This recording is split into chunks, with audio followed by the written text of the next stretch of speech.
Bismillahirrahmanirrahim. Qala al-muallifu rahimahullahu ta'ala wa adama naf'a bihi wa bi barakati talifihi fid dharaini amin.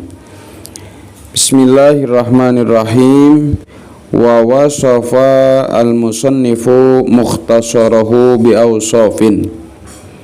Dan telah menyipati siapa al-musannifu musannif mukhtasarahu akan mukhtasarnya musannif bi'ausapin dengan beberapa sifat, minha diantara atau itu tetap diantara ausapin annahu bermula bahwasanya mukhtasar fi ghayatil ikhtisari itu tetap pada puncaknya ringkasan, wa nihayatil ijazi dan puncaknya ringkas, wal ghayatu dan bermula lafad ghayah, wan nihayatu dan lafad nihayah mutaqaribani itu yang saling berdekatan maknanya, wa kadza dan seperti ini mutaqaribani al ikhtisaru bermula lafad ikhtisar, wal ijazu dan lafad ijaz, jadi saling mendekati maknanya mustarak ya. Wa minha dan itu tetap diantara ausafin annahu bermula bahwasanya ausafin annahu bermula bahwasanya mukhtasar yuqarribu itu mendekatkan atau yaqraba yaqrubu dekat alal muta'allimi atas yang belajar li furu'il fikhi akan cabang-cabang fikih, dekat apa darsuhu belajar mempelajarinya muta'alim, wa yashulu dan mudah alal mubtadi'i kepada pemula apa hibzuhu menghafalnya itu mukhtasar, ai istihdaruhu yani menghadirkannya itu mukhtasar ala zahri qalbin di luar hati, liman bagi orang yarghabu yang suka siapa man fi hibzi mukhtasarin dalam menghafal ringkasan fil fikih dalam masalah fikih. Jadi di sini ada tiga sifat yang dikemukakan atau keunggulan daripada kitab Fathul Qarib. Yang pertama bahwa takrib yang disyarahi oleh Fathul Qarib ini dalam membahas kajian fikihnya menggunakan kata-kata yang ringkas, bahkan ghayatil ikhtisar, sangat ringkas. Yang pertama mudah ya, tidak dengan bahasa Arab yang sulit-sulit. Di antaranya lagi sifatannya lagi mudah atau gampang untuk dipelajarinya bagi para pemula, jadi nggak terlalu sulit ya, tapi tidak gampangan juga. Wa yasulu 'alal mubtadi hibzuhu, pula jika memang mau dihafalnya matan mukhtasar ini gampang sekali. Yakrubu ya, tadi bacanya yakrubu. Kalau emang suka ngapal ya apalin matannya. Wasa'ala dan telah meminta nih kepadaku aidan juga siapa ba'dul asdiqai sebagian kawan-kawan gitu, an uksiro bahwa aku memperbanyak fihi pada ini mukhtasar ail mukhtasari, yakni pada mukhtasar minat taksimati dari bagian-bagian sub-sub ya, poin-poin lil ahkamil fiqhiyati bagi hukum-hukum bangsa fikih. Nah, satu dipinta untuk mengarang yang ringkas, yang kedua dipinta oleh kawannya musannif juga bahwa jangan berbentuk nasar yang terus-menerus kontinu gitu, tapi ada bagian-bagiannya untuk mempermudah mempelajarinya. Jadi dibikin sub, bab toharoh, bab sholat, bab puasa, dibikin bagian-bagian. Wa min hasril khisali ay dabtil khisali, dan dari meringkas keadaan khisal perkara-perkara, ay dabti yakni mematok mengukur perkara-perkara, al wajibat yang wajib, wal mandubati dan yang disunnahkan, wa ghairihima dan selainnya wajibah mandubah. Jadi ada dobit-dobitnya, ada poin-poin di mana ada hukum wajib, ada hukum sunnah, itu terpisah dalam beberapa kasus nanti. Maka dengan berbagai permintaan dari kawan-kawan yang kawan-kawannya memang alim juga gitu, ini bentuk kerendahan atau ketawaduan musannif, ya. Maka selanjutnya musannif menjawab, fa'ajabtuhu ila su'alihi fi dzalika talaban atau taliban lisawabi minallahi ta'ala. Fa'ajabtu, maka aku memenuhi kepada itu ba'dul asdiqa ila su'alihi, kepada permintaannya ba'dul asdiqa, dipenuhi untuk musannif, bikin matan takrib namanya, fi dzalika, pada itu ikhtisar atau mukhtasar, taliban halnya yang mencari, lithawabi akan pahala, minallahi dari Allah Ta'ala, jazaan karena sebagai balasan, ala tasnifi hadzal mukhtasari, atas karangan ini mukhtasar, raghiban yang suka, ya, ilallahi, raghiba ila menuju, ya. Kalau raghiba fi itu maknanya suka, mahabbah. Raghibaan itu maknanya marah, ya, tidak suka.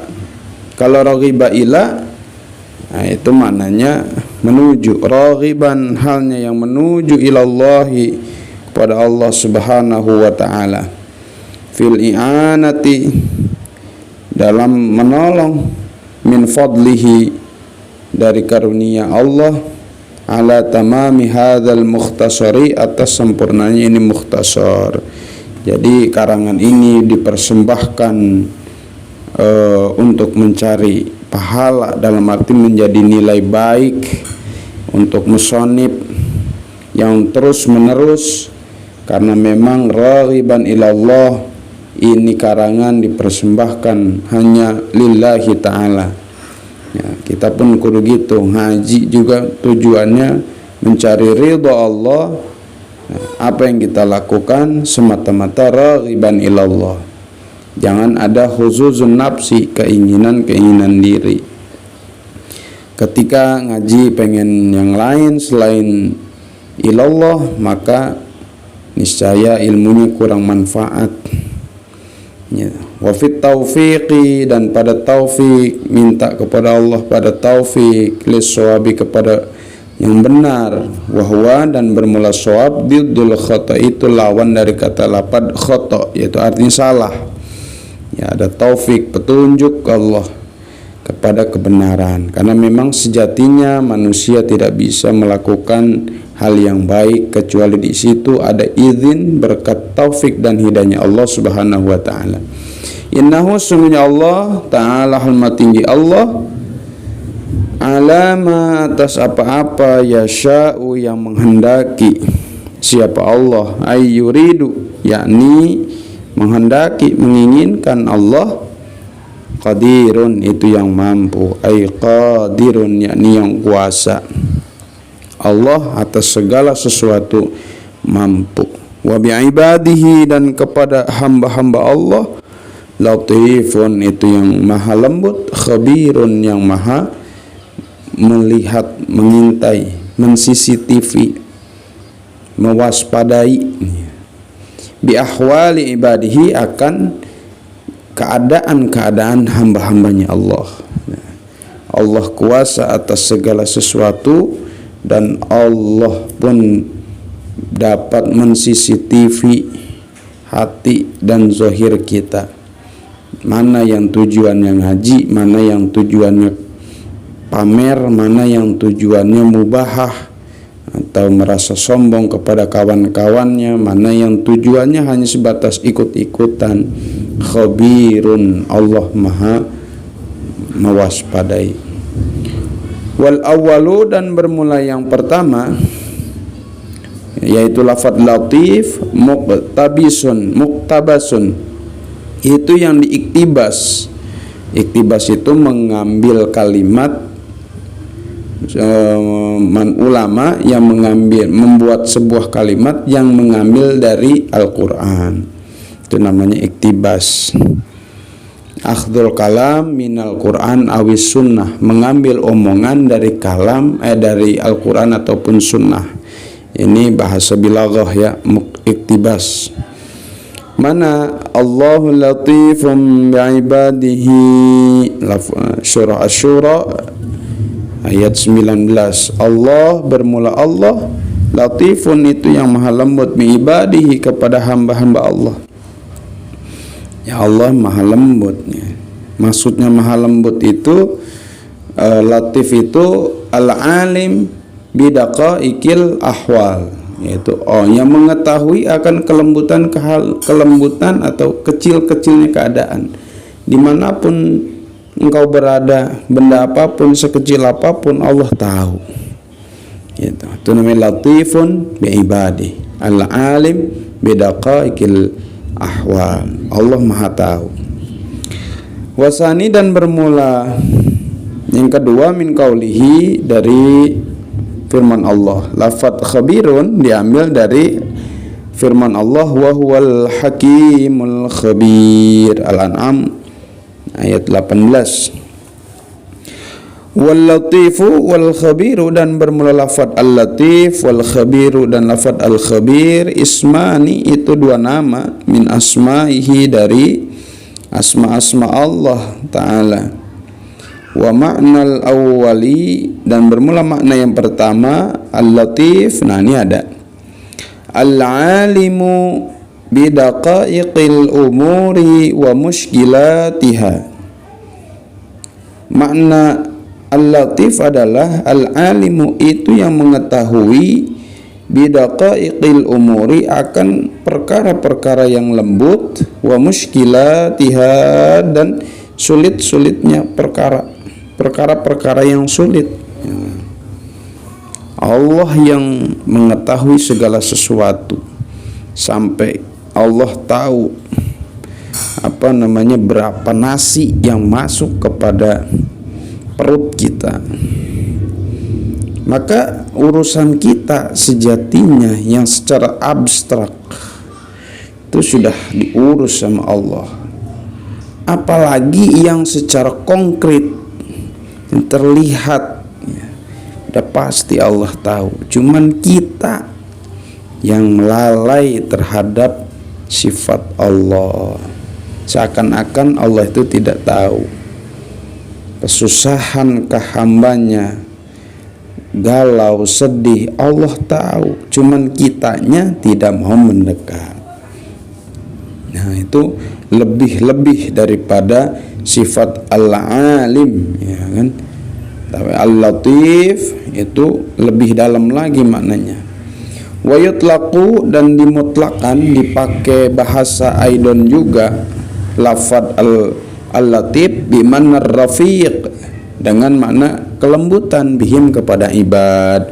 Bisa juga maknanya latif itu lembut sekali, penyayang sekali Allah kepada hambanya, sehingga kita tidak boleh, haram hukumnya menjudge muslim yang lain, karena tidak ada hak kita dengan yang lain untuk menilai apakah dia baik ataupun buruk, karena baik dan buruk merupakan hak prerogatif Allah Subhanahu wa Ta'ala.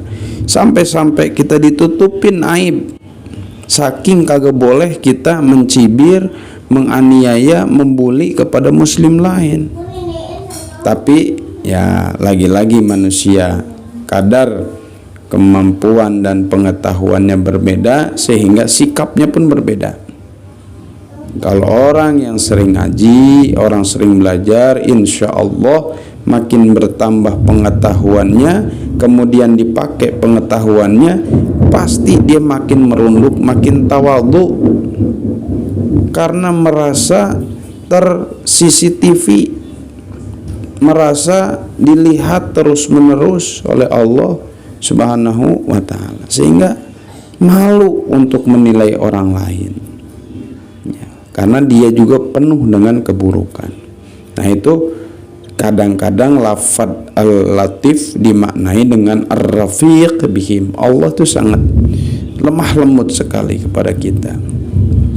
Fallahu ta'ala alimun bi'ibadihi. Fallahu, maka bermula Allah, alimun itu yang mengetahui, bi'ibadihi kepada hamba-hambanya Allah, wa bimawadi'i hawaijihim, dan tempat-tempat kebutuhan ibad, rafiqun bihim, yang lembut kepada ibad. Allah tahu kita di mana aja pun, Allah tahu kebutuhan kita. Cuman kita, wa khuliqal insanu min ajal, diciptakannya manusia itu dengan potensi tergesa-gesa. Jadi manusia itu ada karakter tergesa-gesa, sehingga ketika ada kebutuhan itu seakan-akan harus buru-buru terselesaikan, sehingga lupa siapa yang mampu menyelesaikan terhadap kebutuhan kita kalau bukan izin Allah. Nah, itu ya. Jadi Allah tahulah luar dalam kita, sehingga siogianya kita tuh ya melatih diri bagaimana ketenangan ketika ada sesuatu yang menghadapi kepada kita. Yakini bahwa yang datang perkara tersebut, yang mendatangkan perkara tersebut adalah Allah, pun yang menguraikan perkara tersebut adalah Allah. Siogianya kita harus melatih, harus banyak riyadhah untuk mengenal lebih dalam sifat-sifat Allah. Itu makna al-latif. Wa makna tsani, dan bermula makna yang kedua, qaribun min makna al-awwali, itu yang mendekati daripada makna yang pertama. Wa yuqalu, dan dikatakan, khabartu syai'a akhbarahu. Khabartu, aku memberitakan, khabartu, aku memberitahu, asyai' akan sesuatu, ukhbiru, yakni aku memberitakan hu akan syai', fa'ana, maka bermula saya bihi kepada syai', khabirun, itu yang maha waspada, ay alimun, yakni yang maha mengetahui. Jadi khabir dan latif itu hampir mirip maknanya ya.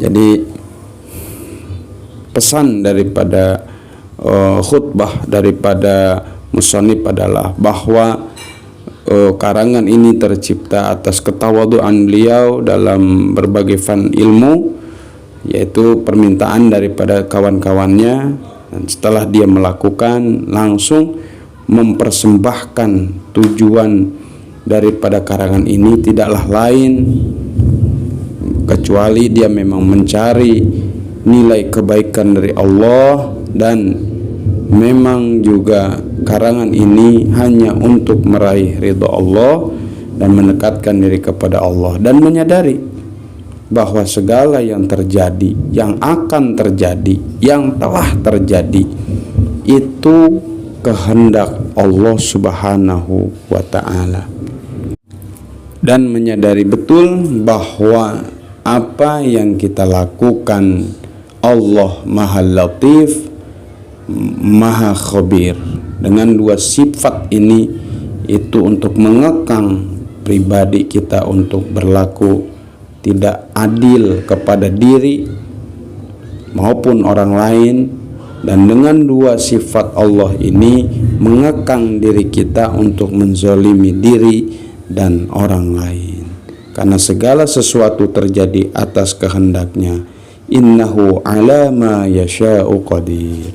Mudah-mudahan dengan tambah belajar, tambah mempelajari dan mengkaji, semakin berisi siogianya semakin merunduk.